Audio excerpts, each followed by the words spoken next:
शुरुआत संजीव झा जी आपसे ही करते हुए, बीजेपी का सीधा सा आरोप है जो कट्टर भ्रष्टाचार वाली पार्टी है वो इस तरह के दावे करती हुई अच्छी नहीं लगती, अच्छी नजर नहीं आ रही और उसके दावे पर दिल्ली की जनता कतई भरोसा नहीं करेगी।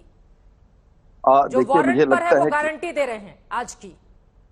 यही कोशिश बीजेपी की पिछले 8 साल से रही है कि किसी तरह ये साबित कर दे कि आम आदमी पार्टी के भी नेता और मंत्री भ्रष्ट हैं, लेकिन वो हो नहीं पा रहा है, वो चिपक नहीं पा रहा है। तो पूरी सारी कोशिशें कर ली। 2015 से अगर उठाए तो आप देखिए लगभग से 69 FIR कर चुके, सभी मंत्रियों के यहाँ जांच कर चुके, आज तक इनको एक रुपया करप्शन नहीं मिला। लेकिन आप एमसीडी का चुनाव है, एमसीडी के चुनाव में ये नहीं कह रहे कि हमने 15 साल में क्या किया, जो पिछली बार उन्होंने वादा किया उसका क्या हुआ। तो मुझे ये लगता है कि 15 साल में एमसीडी को भ्रष्टाचार का अड्डा बनाकर रख दिया। पिछली बार उन्होंने बड़े बड़े वादे किए थे, उस वादों का फेहरिस्त मेरे पास है। उन्होंने कहा था कि तीनों लैंडफिल साइट खत्म कर देंगे, ढलाव दिल्ली बनाएंगे। उन्होंने कहा था कि लैंडफिल साइट जो है वहां से हटाकर हाईवे पे डाला जाएगा। उन्होंने कहा कि सभी बाजारों में जा करके शौचालय बनाएंगे, मेरे यहाँ तो दिल्ली में कहीं दिख नहीं रहा है। ऐसे जितने भी अंत्योदय योजना में 10 रुपए की भोजन की जो वादे किए और 15 साल में जो जनता से वादे करते रहे उसका कुछ नहीं हुआ। नाम बदल देते हैं। पिछली बार संकल्प पत्र था, इस बार वचन पत्र नाम दे दिया। न संकल्प पूरा हुआ न वचन पूरा होगा। तो दिल्ली की जनता ये जानती है कि जब इनके पास तक जीत के आते हैं तो लेंटर टैक्स अलग से लेते हैं। घर बनाइए तो लेंटर टैक्स पहले देना पड़ेगा। बाजार में जाकर के लोगों का शोषण करते हैं, पैसे लेते हैं। तो मुझे लगता है कि भ्रष्टाचारी तो है, ये आरोप हम पे लगा रहे हैं, तो दिल्ली की जनता जानती है। शाहज़िया इल्मी जी जवाब दीजिए उनकी बातों का। वो कह रहे हैं 15 साल के कामकाज का हिसाब देने का वक्त है, तो उल्टा ये लोग आरोप लगा रहे हैं एमसीडी के चुनाव में। कैसे भरोसा करेगी दिल्ली की जनता आपके ऊपर? मैं तो अपने इस भाई से कहना चाह रही हूँ कि जब वो भ्रष्टाचारियों का अड्डा किसी एक पार्टी के बारे को कह रहे थे तो मुझे लगा शायद वो आम आदमी पार्टी के बारे में बात कर रहे हैं। जिस तरह से गिरफ्तारियां ही नहीं हुई हैं और जिस तरह से अरविंद केजरीवाल भ्रष्टाचार के जो मुखिया हैं इस वक्त, उनका आधे से ज्यादा मंत्रिमंडल पर वारंट जारी हो गया है, गिरफ्तारियां पे गिरफ्तारियां हो रही हैं।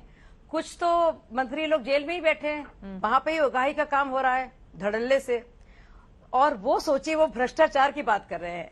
बड़ी मुझे शर्म भी आती है और अफसोस भी होता है। और मैं बताऊं क्यों। आज ही ये बात सामने आई है, सबने अखबार पढ़े हैं। मुझे लगता है दिल्ली की जनता भी अखबार पढ़ती है थोड़े बहुत, और वो जानती है क्या हुआ और उनके मोहल्ले मोहल्ले गली गली में क्या हुआ। अच्छा, लैंडफिल की बात है, 3 लैंडफिल की बात करेंगे, लेकिन ये नहीं बताएंगे कि हर एक गली में जो ढलाव होता था, जहां पे बाकायदा वेस्ट डाला जाता था, वो सारे के सारे ढलाव हट गए हैं और पूरे सारी गलियां और जितनी भी सड़कें हैं वहां कोई कचरा का जमावड़ा नजर नहीं आता। यानी कि पहली बार door to door waste disposal हो रहा है, वेस्ट कलेक्शन और वेस्ट डिस्पोजल। पर उन बातों को भी छोड़िए, आइए बात करते हैं मेरे प्रिय विषय की, जिसके चलते आपकी तरह जो मैं भी एंकर होती थी वो सब छोड़कर इस तरफ बैठी हूं।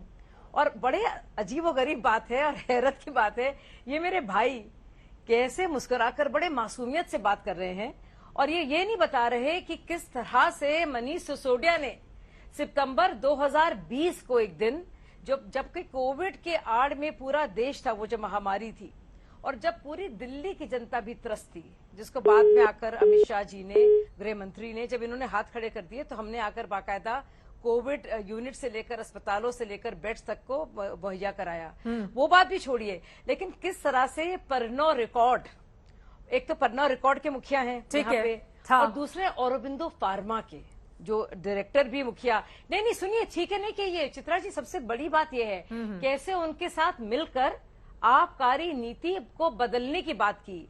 लेकिन सबसे ज्यादा सदी के जो महाठग ये लोग हैं, इन्होंने ऐसा भ्रष्टाचार किया और इतने रचनात्मक तरीके से कि आबकारी नीति को बदलने के लिए पैसे लिए और एडवांस में ही 100 करोड़ रुपए ले लिए, और इसका प्रूफ न मिले। हालांकि प्रूफ मिल गया है, जाहिर सी बात है, नहीं ठीक नहीं है। मैं बताना चाहती हूँ कि 140 मोबाइल को नष्ट किया गया, 54 लोगों ने ऐसा किया ताकि, क्योंकि सारे ट्रेसेस होते हैं पैसे के। अब देखिए, अब इसीलिए मनीष सिसोदिया जो है बड़े खौफजदा हैं और चुपके। लेकिन अरविंद केजरीवाल जी तो ये कहते हुए नजर आ रहे हैं शाहज़िया जी कि 20 सीटें भी नहीं आने जा रही हैं। नहीं, वो कहे तो कुछ भी एमसीडी में कहें तो लिख कर दे तो वो सकते हैं। अरे लिख कर देने को तैयार है। वो तो वो तो हर जगह जीत रहे थे ना। वो तो प्रधानमंत्री, पिछली बार भी वो प्रधानमंत्री बन रहे थे देश के, और हमने देखा क्या हुआ है, कितने वो प्रधानमंत्री बने हैं, कितने राज्यों में उनकी सरकारें बनी हैं, कितने सांसद उनके संसद में बैठे हैं, वो भी हम देख सकते हैं। मुझे लगता है कि उसका आंकड़ा दे सकते हैं हमारे भाई जो वहां बैठे हैं। लेकिन सबसे ज्यादा शर्म और अफसोस की बात यह है कि 144 करोड़ तो नीति को बनाने और बदलने के बाद ठीक है, आयकर नोटिस के जरिए ये बात सामने आती है कि किस तरह से कुछ चुनिंदा विक्रेताओं को, ठीक है, ये उन्होंने 144 करोड़ रुपए दिल्ली की जनता के जो कोष दिए हैं। ठीक है, तो मतलब ऐसा घोटाला, घोटालों का घोटाला। ठीक है।